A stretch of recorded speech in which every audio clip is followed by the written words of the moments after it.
right. Oh, Sonny. Jump right Sonny in. ain't got time. I like how now all your student nicknames are football players, and they all call you Coach. I think everybody needs I love that. Oh, you get up. start calling you Bill Parcells. I love it. John Madden.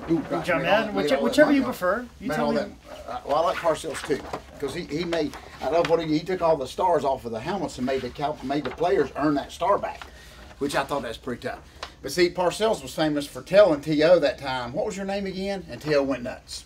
You know? What did you say your name was again? The Bill Parcells, like, they interviewed his family, and they're like, yeah, we just know not to talk to Bill for 8 months out of the year. Like, he's just gone, and he's always going to talk about his football. I love that. Yeah, call me that. I love Bill Parcells. So very good, boy. Okay, here we go. I'll be Mike Dick. It's okay. Oh, I love you. He fell asleep on the air like I do. Okay. I would.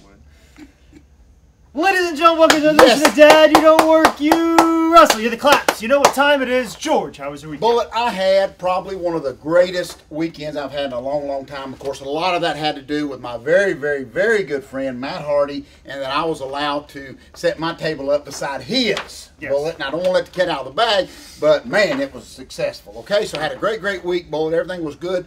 Went down to Kenansville this past weekend. First time ever. I thought I'd been to every arena in the world, Bullet, but this building was just it was a beautiful building. I sent you that little picture, I think, maybe. Yeah, I want to say I've been there like a couple of times. It's like a building out of nowhere. It is. I mean, it's like 5 minutes off the interstate, but then you never even know it's there. Yeah. Till you run. It's just like a spaceship landed out there. Yep. But unbelievable building, Bullet, they had. It's kind of neat when they have a meet and greet. And there's just me and Matt Hardy for the meet and greet. I'm the meet and he's the greet, okay? So everything worked good. You had to pass my table to get to his. Of course, huge line to meet Matt Hardy. They're standing around. That gives me a chance to try to take their money before Matt Hardy gets it. So, true story. Nobody believes me. I even thank Matt that I sold, I'm not lying, Bull, I sold 6 books. Oh, wow. And that process, till they got to Matt Hardy, I sold 6 books. So, and I thanked him. I'm serious, because maybe I'd have sold a book or two, but I'm telling you, and I even posted this on Facebook. All my grandbabies are walking around with socks with holes in them up their arms. Oh, okay. They've got them on their feet too, but they also are wearing them on their arms. Oh, as well. I love that. Oh, that's good. You got to use that at stand-up comedy. They just took their socks off their feet and put on their hands, boy. Exactly. Because they already had a hole in them. Yeah. Oh, I love that, boy. That's quick. Boy, that's quick. But anyway, everything was good. Had a good thing. It was real neat. It was just a huge fundraiser for fallen soldiers, and I got the privilege of meeting one of the soldiers that had both legs were missing, but and he had the feet thing, and he's walking around, and he had so much life in him. That's what I'm getting at, Bullet. And you meet somebody like that, and you really feel like an idiot for ever worrying about anything. Mm-hmm. I mean, here's this guy, and I met his wife and his family, and he's so happy, he's so excited to see us. Is what was so amazing about it, but it just kind of puts things in perspective when, I'm worried about did they get my cheeseburger right at McDonald's, okay? So it was a great week, Bullet. So a lot of gimmicks. Got back home, had a lot of the local guys there work too, and I'm going to tie that into something once we go to the Idiot Bag, because I got an amazing story, Bullet, that I heard that night that was just unbelievable. So we're going to share that here just a little bit. But got a great thing coming up, Bullet. Just want to put a quick plug, if I could, for the Anderson Brothers. 7, West Lincoln High School will be coming up. Not this weekend, of course, but we've got a good 2 full weeks next Friday night. Next Friday, Bullet. So we're all excited. Of course, Jimmy Boogie Woogie Man Valiant, Bullet Jake Manning will be there. Of course, Tessa Blanchard's going to come. And this, too, and everybody say, everything you do is a fundraiser, but it's just trying to help the school. It's a big fundraiser for Relay for Life, Bullet. So we just want everybody to come out, a good family oriented show, and that will be next Friday. But this coming Saturday, Bullet, of course, Sonny and Cher will be on the road. Teaming up again. Gaston, of course, Forest View High School, big show there again. To help out the Police Athletic League, the police department, and all that, Bullet. So do that every year. I think Jeff Jarrett's on the show, Rock and Roll, Barbarian, Ming. Real big event. Of course, Sonny and Cher will be together. And we're going to throw Chastity, what does she call now? I got a word. Chaz. We're going to put Chaz. Once again, I don't think Junior's going to like the fact that he's Chaz Bono. I hope he ain't watching this. So Sonny and Cher and Chaz, first time ever, will be Oh, tagged. don't worry, he's not watching because you're on this. He's definitely not watching because you're on it. You're definitely. That's very true. So the whole South family, the whole South family on one side. Yeah, I'm okay, Bullet. Yeah, what am I worried about? Yeah, you're on this. He's not gonna watch it. Yeah, they won't. Your son's not gonna watch this. Don't worry. Nothing to do with it. But that's very true, boy. Sad, but true. Yeah. Yeah, what the heck? I can say anything I want. But first time ever, we'll all be in the ring together this coming Saturday night, Forest View High School. Yep. Bullet, we want to encourage everybody to come. So, or we can look at it this way. You're Bullet Bob Armstrong, he's Brad, and I'm Crazy Tracy Smothers. Yeah. If you want to look at it this way, I'm the the outsider to the Armstrong family. I love that too. Bullet. First time ever, all been in the ring. Great thing's going to happen. Close to Charlotte, of course, all you local people. Just going to be a great time. So, with all that being said, boy, I want to hear just a quick little update on first time ever stand-up debut. Comedian for you. Yes. Stand-up comedy at the Comedy Zone. Yes, at the Comedy Zone down there on Monday night. It was a wonderful crowd. First time I did it. They gave me 3 minutes, but of course I took about 6 because why not? They tell me I want to go home. You know, I'll do what I do. You go home. It was great. It was real wonderful. Had a really nice conversation with my teachers afterwards. Like, where do I go from here? Yeah, I'm ready to pack my bag and open up for Louis C.K. I'm ready to open up for him. You're ready to make a movie with Steve Martin. Yeah, exactly. Saturday Night Live, ain't that next? Yeah, you host it? I think I got a few more steps in between. I think I got a long way to go. Dang, shoot, I definitely got a long way to go before I ever call myself a real comedian. I know a lot of people want to put that on me, but no, I've got a long way to go before I ever call myself a stand-up comedian. But the thing is now is to be doing the open mics, and I got a lot of material I want to start performing, crafting, and all this stuff. And I talked to my teacher, and he goes, once you start doing some of these comedy competitions that are in town, and get in front on that stage as much as possible, we'll be looking at you, and then maybe we'll give you a gig on the road and this was the line. It was, maybe we'll put you on the road once and see how you like being on the road performing. And I was like, I think I like being on the road performing. I can let you know that right now. If you want to line that up right now. Check that off the list. Yeah, I'm in. So, but it's going to take a lot of work, a lot of hard work. I'm hoping to possibly do an open mic tonight or tomorrow. To work on some new material because I have about 5 minutes. But the thing is, I need about 10 to do what I want to do. So everything that I've put in, the hard work that I put in for the last 6-7 weeks, I got to now times that by 2 now. Wow. And then refine that even more. And then also got to take those good parts and then rough it down into 3 minutes. Wow. So I've got a lot of work. I got a lot of work ahead of me before I ever call myself a stand-up comedian. But I'm willing to put that work in. I'm willing to do that.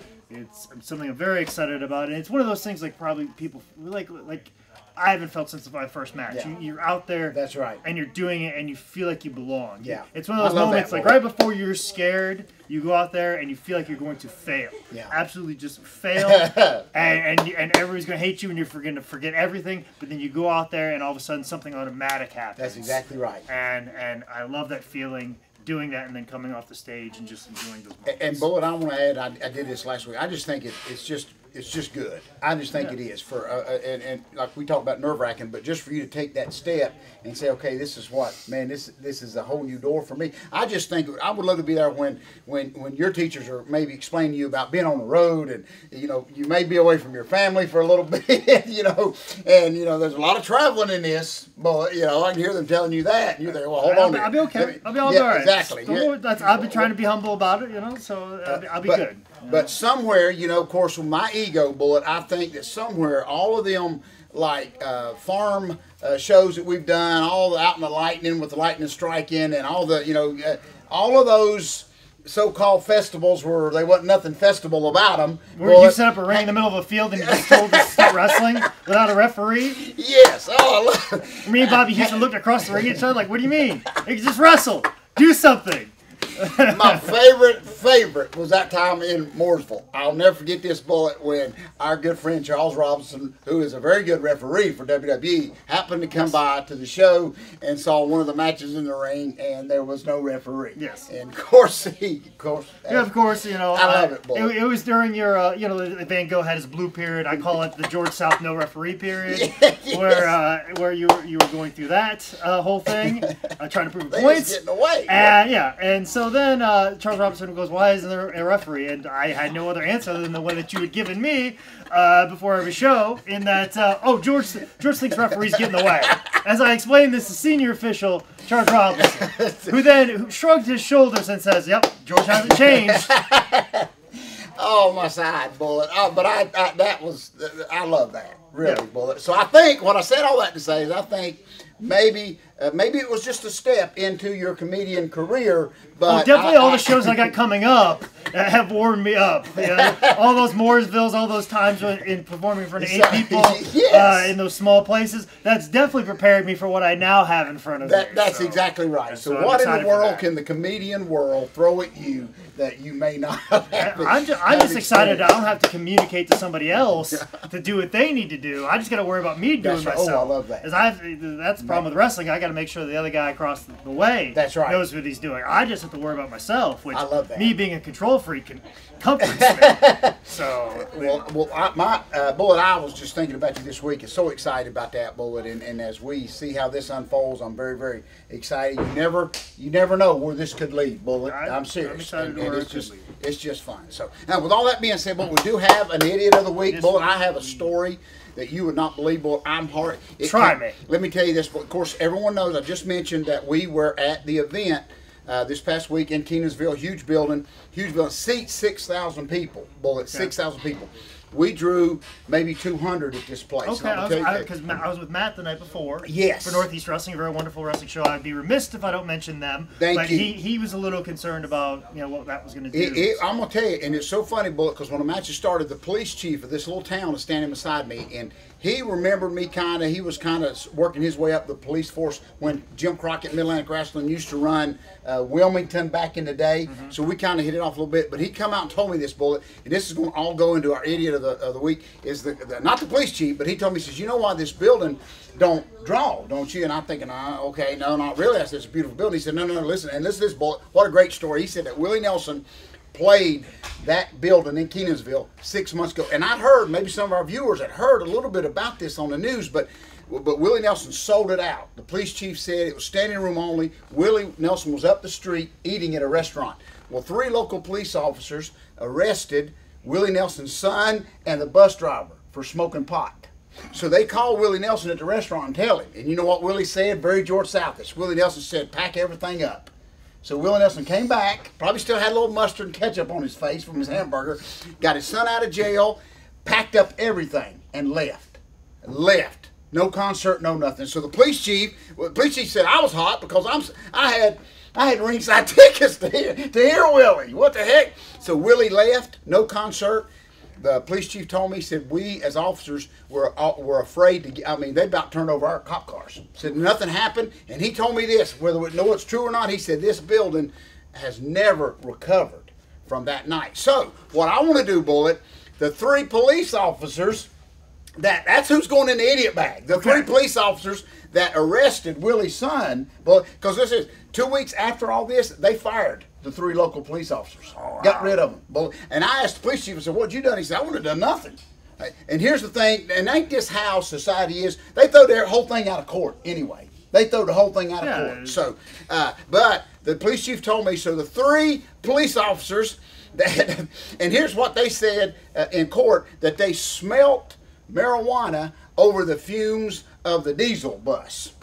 Now, boy, I don't know if how many of our viewers have smelt the diesel bus, but you can't smell nothing over a diesel. It's impossible. I don't care if it's a diesel, little bitty, like Mercedes. You cannot smell nothing over diesel. But anyway, long story short, the 3 officers who are now unemployed, who were stupid enough to arrest Willie Nelson's son, will go in our idiot bag. I just think that's a great story. You don't mess with Willie Nelson. I'm just telling you, boy. And Willie Nelson went Johnny Cash. Oh, he went Johnny Cash. And what's so funny, the police chief told me, he said that he said this building, and it may be some truth to it, Bullet.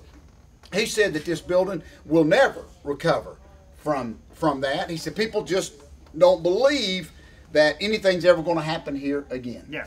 I'm not saying that's what anything they had to do. I do know that they promoted the show that night, still had a good crowd, but and a huge sign out front at the road. And I know that there wasn't a whole lot of online advertising. I think they probably could have done a little bit more of that. Yeah. I know they probably worked the town, but I didn't hear anything about the show until Matt tweeted something out about it online. That's exactly right. And I was a little surprised because it seemed like it was going to be an okay show.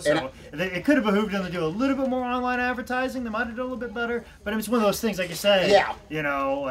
Or is that building, and it may be some truth. Because that is the truth here in the South, and I think even the South kind of had that problem for Yeah. WCW house shows for a while. They drew so poorly in what used to be a predominantly very good house show circuit because of people no-showing in the WCW Yeah, era. that's exactly right. That's exactly I know right. there was a little bit of a suffrage that way. So I think it did have all that had something to do That's with part it. of the culture here.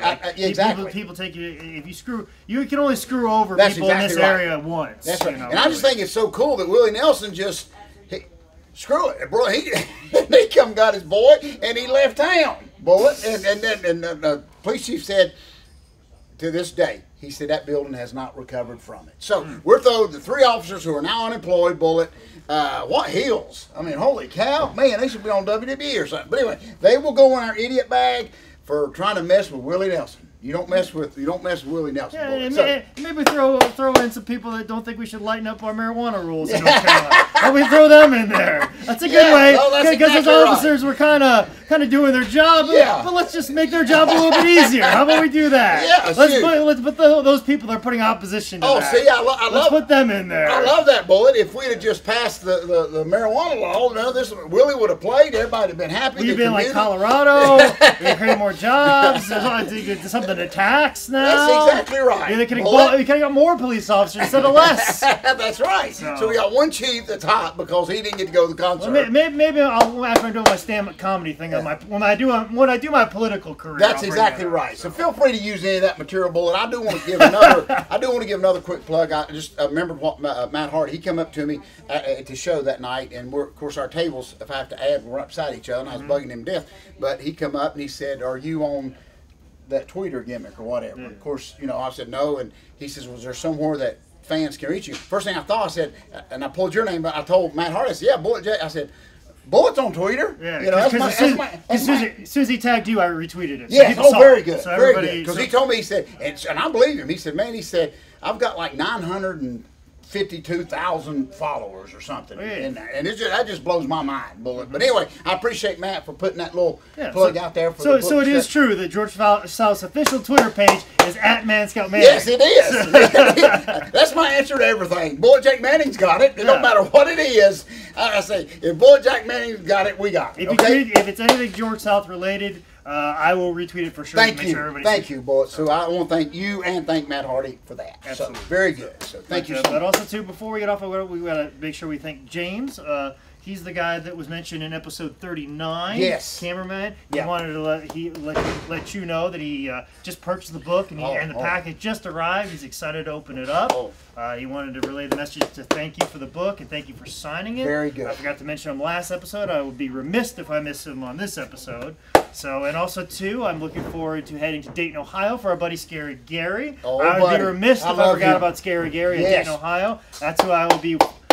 So I'll be in Dayton and then making my way to Gastonia. Oh boy! So this weekend I got a full plate. You got to become a full-time comedian to slow down. I know. I think, Bullet. I like to. You got to become a full-time comedian to get some rest, Bullet. Absolutely. So thank you, everybody. We just got a lot going on here, Bullet, and I just appreciate you for being such a great co-host. A lot of stuff. Miracle on the Mountain's coming up in a couple months. We're together, as well. right back there again. So a lot of stuff going on, Bullet. So thank you. A lot of good things going on. But another good thing that's going on is the second greatest book of all time, which is available at highspots.com. And as a reminder, if you want to get up with George on Twitter or have anything George South related, make sure you tweet me @ManScoutManning. Thank you again for joining us for another edition of Dad, You Don't Work, You Wrestle. I don't need Tweeter. You got Tweeter. So.